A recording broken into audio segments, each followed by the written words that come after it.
चलो दरे रसूल पे चलते, आओ हुजूर की बारगाह। कहते हैं नबी पाक की बारगाह में आए, हुजूर ने चेहरे देखे, करीम से मसला नहीं पूछना पड़ा। मेरे मुस्तफा करीम ने फरमाया भूख लगी हुई है तुम तीनों को, 3-4 दिन हो गए। अल्लाह के रसूल ने फरमाया मुझे पूरा हफ्ता हो गया है।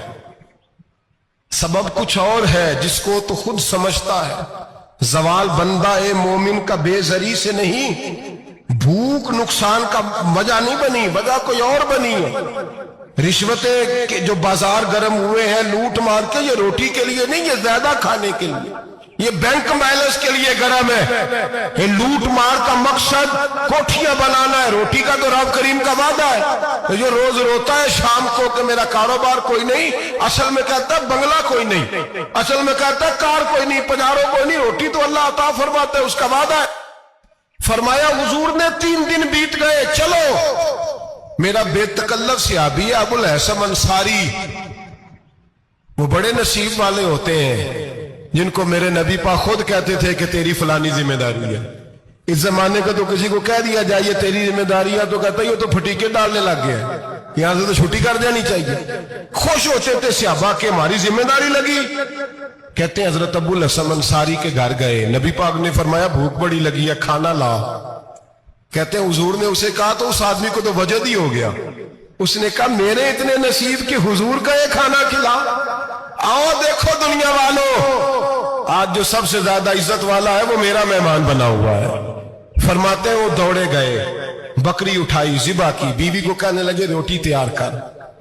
उधर खजूरें तोड़ी, अंगूर तोड़े, कहने लगे हुजूर आप जब तक तनावुल करें तब तक खाना पक जाता। हजरत उमर कहते हैं रोटी पक के आई, बड़ा प्यारा गोश्त, बड़ा अच्छा सालन, बड़ा खूबसूरत खुलूस वाला खाना। फरमाते मैंने बड़ा ही खाया। नबी पाक ने ना एक रोटी ली और छोटी चपाती, थोड़ा थोड़ा सालन कोनों से, और जब नबी पाक ने खा लिया तो हुजूर की आंखों में आंसू आए। हजरत अमर कहने लगे हुजूर रोए क्यों? नबी पाक ने फरमाया सोचता हूं 7 दिन के फाके के बाद खाया है, पर डरता हूं रब इसका हिसाब पूछेगा तो जवाब कैसे देना है, इसका हिसाब भी तो देना है ना जो खाया है। तो हजरत उमर फारूक के हाथ में कुछ चीज थी, जोर से जमीन पे मारी, का महबूबा 7 दिन के बाद भी रोटी खाए तो हिसाब देना है।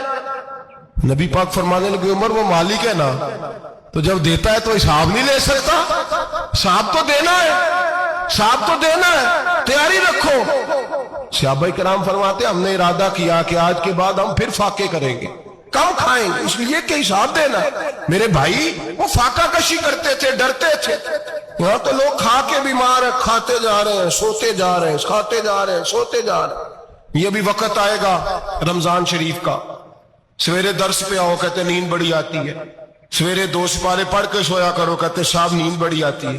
फजर के बाद ही तो वक्त होता है अल्लाह अल्लाह करने का, सहरी का, खाते जा रहे हैं, सोते। लोग जमात से नमाज नहीं पढ़ते सो जाते, जमात का सवाब छोड़ के सो जाएंगे। भाई रमजान मुबारक में फाका कशी की ट्रेनिंग होती है, फाका कशी की तरबियत ले रमजान में, रोके अपने आप को, तरबियत होगी। और हमारे सूफिया फरमाते हैं जो ज्यादा खाता है उसका नफ्स उसको ज्यादा पे मायल करता है, ख्वाहिशात नफ्स पैदा होती है। मेरे नबी पाक अलैहिस्सलाम ने जवानों को हुक्म दिया है या माशरल शबाब, ओ जवानों, या रसूलल्लाह क्या हुक्म है? फरमाया या निकाह कर लो अगर ताकत है, नहीं ताकत तो रोजे रखो।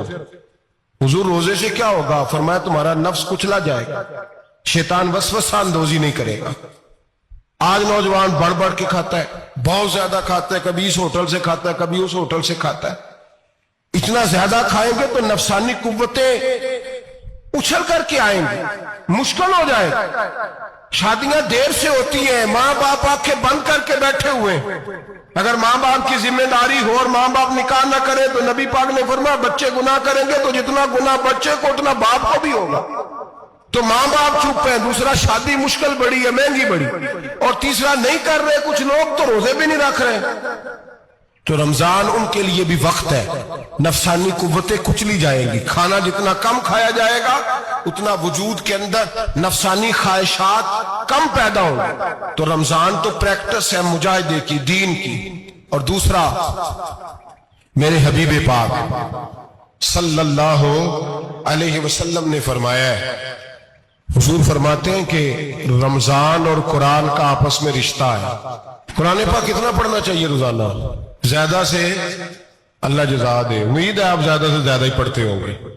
भाई सुने, हदीस मुबारका में नबी पाक ने फरमाया रमजान और कुरान दोनों मिल के ना, बड़ी प्यारी हदीस है, फरमाया दोनों मिल के अल्लाह की बारगाह में मेरी उम्मत की सिफारिश करेंगे। रमजान और अल्लाहु अकबर। किस तरह? नबी पाक फरमाते हैं रमजान कहेगा ए अल्लाह, दिन के वक्त मैंने इसे तेरी रजा के लिए खाने पीने से बाज रखा, और कुरान कहेगा या अल्लाह, रात को तेरी रजा के लिए खड़ा होकर ये कुरान सुनता था। रमजान और कुरान दोनों सिफारिश करेंगे। हम ना बड़ा कुछ पढ़ते हैं, सुनते हैं, सीखते हैं। अब यकीन करें, ये खाते भाई का भाई से इख्तलाफ हो जाए ना, तो वो 30 साल पुराने खाते खोल के ले आता है, सारी रात ढूंढता है कि मेरे पैसे कहां से निकलते हैं, पढ़ लेता है। कुरान पाक की बारी आती है तो नहीं पढ़ते कुरान पाक। अब्बा जी का खत्म होता है तो मांगते फिरते हैं, कहते 2 कुरान पाक, 10 कुरान पाक। ये बातें बतानी नहीं चाहिए, करनी नहीं चाहिए, लेकिन चूंकि तरबियत के लिए बैठा हूं तो कर देता हूं। मेरे शागिर्दों से पूछें, यहां मदरसा है अल्हम्दुलिल्लाह, दर्जनों तलबा है, असातिज़ा है, मेरे पीर भाई हैं, और मेरा ये दावा है कि शायद को किसी से इतना प्यार करता हो जितने मेरे शागिर्द और मुरीद मुझसे करते हैं। लेकिन मैंने कभी किसी से नहीं कहा कि जरा सूरत फातिहा पढ़ के देना, मैंने अपने अब्बा जी को सवाब देना है। पूछ ले किसी से नहीं कभी कहा, कभी नहीं मैंने कहा कि जरा मुझे थोड़ा सा कुरान पढ़ दे। मैं इसको नाजायज नहीं कहता, पढ़वाना चाहिए, लेकिन मैं अपने वालिदैन के लिए कभी सवाल नहीं करता कि मुझे जरा पढ़ के दो, मैंने बख्शना है, इसलिए कि मैंने जाती तौर पे रूटीन बनाई है। मैं समझता हूं कि कायनात के अंदर मेरे ऊपर जिन लोगों ने एहसान किए उनमें सबसे ज्यादा हिस्सा मेरे माँ बाप का है। मैं समझता हूं इस बात। कितना नालायक हूं मैं कि मैं 1 महीने में एक कुरान पाक भी पढ़ के उनकी रूह को एहसास नहीं कर सकता। मेरा ये तरीका है जाती, मैं कदगन नहीं लगाता, मेरा जाती तरीका ये, अलहम्द से शुरू करो और 2 सूरतें छोड़ के कुरान पाक खत्म कर दो आखिरी, और फिर फलक और नास सूरतें साथ ले जाओ। यहां बैठ के साले सवाब नहीं करना, खत्म नहीं दिलाना, साथ ले जाओ, कब्र पे खड़े हो जाओ और फलक और नास सूरतें कब्र पे बैठ के तिलावत करो, और जो कुरान मजीद पढ़ा है उनकी रूह को वहां साल करो। ओ भाई, औलाद जब माँ बाप के लिए पढ़ती है तो उसे कहना नहीं पड़ता अल्लाह बख्श दे, इसलिए कि औलाद की नेकियां खुद ब खुद माँ बाप के खाते में जमा होती हैं, खुद नेकियां जमा होती हैं। मेरे भाई, तू बच्चों से ये तो मुतालबा करता है कि बेटा इस साल रमजान मुबारक में मेरे लिए सत्तू जरूर बनाना, फलानी चटनी जरूर तैयार करना, ये क्यों नहीं कहता बीवी से कि डिशे कम बनाना? तू भी बैठ के कुरान पाक पढ़, मैं भी कुरान पाक पढ़ता हूं। इधर आओ बेटा, यहां बैठ के तिलावत करो, मैं भी करता हूं। बेटी इधर आओ, बैठ के कुरान पाक पढ़ो। कितना वक्त लगता है? हाफिज और कारी और उलमा अगर पढ़े तो 20-25 मिनट लगते हैं कुरान पाक का सिपारा पढ़ने, और अटक अटक के पढ़ने वाला भी पढ़े तो 1 घंटा लग जाएगा। और मेरे नबी पाक सल्लल्लाहु अलैहि वसल्लम ने फरमाया जो कुरान पढ़ते हुए अटकता है अल्लाह उसे डबल सवाब अता फरमाता है। फरमाया जो जुबानी पढ़े सिंगल सवाब, जो देख के पढ़े उसे डबल सवाब। हुजूर क्यों? फरमाया इसलिए कि मेरा कुरान देखने पे भी अल्लाह सवाब अता फरमाता है, कुरान देखने पे भी अल्लाह सवाब देता है, देखने का भी सवाब। रमजान शरीफ में कुरान पाक पढ़े, खोल के पढ़े।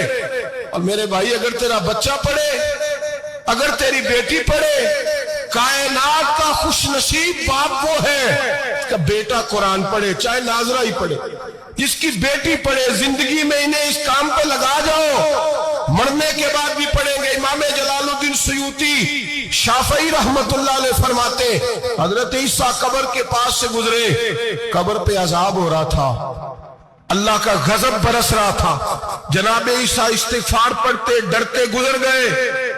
थोड़ी देर के बाद, चंद घंटों के बाद गुजरे तो उसी कब्र पे फूल खिले हुए थे, रहमत बरस रही थी। हजरत ईसा अलैहिस्सलाम अर्ज करने लगे, मौला तू बेनियाज है, मेरी ताकत नहीं तेरे कामों में बोलने की, पर अभी तो यहाँ अजाब हो रहा था, अभी रहमत बरस रही है। जनाब ईसा कहते हैं आवाज़े खुदाबंदी आई, ईसा बंदा बड़ा गुनहगार था, पापी था, मुजरम था, खताकार था, लेकिन जब इसका इंतकाल हुआ, इसकी बीवी हामला थी, उसके पेट में बच्चा था, بچہ اس کے انتقال کے بعد پیدا ہوا، آج وہ 4 ساڑھے 4 سال کا ہوا ہے، مکتب میں گیا ہے، مدرسہ میں گیا ہے، استاد نے بسم اللہ شریف پڑھائی ہے، فرمایا اس نے توتلی زبان سے کہا ہے بسم اللہ الرحمن الرحیم کا ایسا مجھے بتلا اس زمین پر وہ معصوم جسے ابھی رحمان اور رحیم کہنا نہیں آتا، وہ توتلی زبان سے مجھے رحمان اور رحیم کہے اور میں اسی زمین پہ اس کے باپ کو عذاب دوں؟ فرمایا اس نے ایک بار رحمان اور رحیم کہا ہے، میں نے اس کی باپ کی قبر کو نور سے معمور فرما دیا ہے، نور سے بھر دی ہے قبر، برکت سے بھر دی ہے۔ اللہ کرے میرے بیٹے بھی قرآن پڑھیں، اللہ کرے میری بیٹیاں بھی قرآن پڑھیں، اللہ کرے ہم سب کی اولادیں قرآن پاک پڑھیں۔ دیکھیں نا امام اعظم ابو حنیفہ رمضان میں 61 قرآن پاک پڑھتے تھے، کتنے؟ 60 ٹیک، اللہ اکبر۔ ایک قرآن پاک دن میں پڑھتے پورا، ایک رات کو پڑھتے، ایک تراویح میں پڑھتے، 61 قرآن پاک امام صاحب پڑھتے۔ آپ فرماتے میں نے چھوڑ دیے سارے وظیفے، میں صرف رسول اللہ کا قرآن پڑھتا ہوں۔ رمضان سارا قرآن پاک، سارا رمضان۔ اب تو عادت ہی نہیں رہی ہمیں قرآن پاک۔ اگر لوگ ناراض نہ ہو تو محفل نعت ہوتی ہے تو تلاوتیں کتنی ہوتی ہیں، اور نعتیں ہم نے ذوق ہی نہیں بنایا، ذوق ہی نہیں بنایا ہم نے تلاوت قرآن کا، اس لیے کہ قراء علماء فقراء ان کو ہم تیار ہی نہیں کر رہے، ہم تو ایکٹر پال رہے ہیں جو پیسے لیتے ہیں نعت خوانی کے، معاذ اللہ۔ او میرے بھائی، کیا قرآن میرے نبی کی نعت نہیں؟ حضرت عائشہ صدیقہ رضی اللہ تعالیٰ عنہ کے پاس صحابہ گئے، کہنے لگے اماں جی ہمیں نبی پاک کا اخلاق بتلائیں، تو اماں جی کہنے لگی جاؤ جا کے قرآن پاک پڑھو، کان خلقہ القرآن، سارا قرآن میرے نبی کے اخلاق کا ہی نام ہے، یہ ساری نعت ہے، یہ ساری نعت۔ اس نعت کو سننے لوگ کیوں نہیں آتے؟ اتنا راش میں اپنے نعت میں اتنا تراویح پہ کیوں نہیں ہوتا؟ اور ملت کا جوان یاد رکھے، بوڑھے تراویحاں پڑھتے ہیں، ضعیف تراویحاں پڑھتے ہیں، گھٹنوں میں درد ہے تراویحاں پڑھتے ہیں، بیمار بوڑھے تراویحاں پڑھتے ہیں، جوان وہاں چوک میں کھڑے۔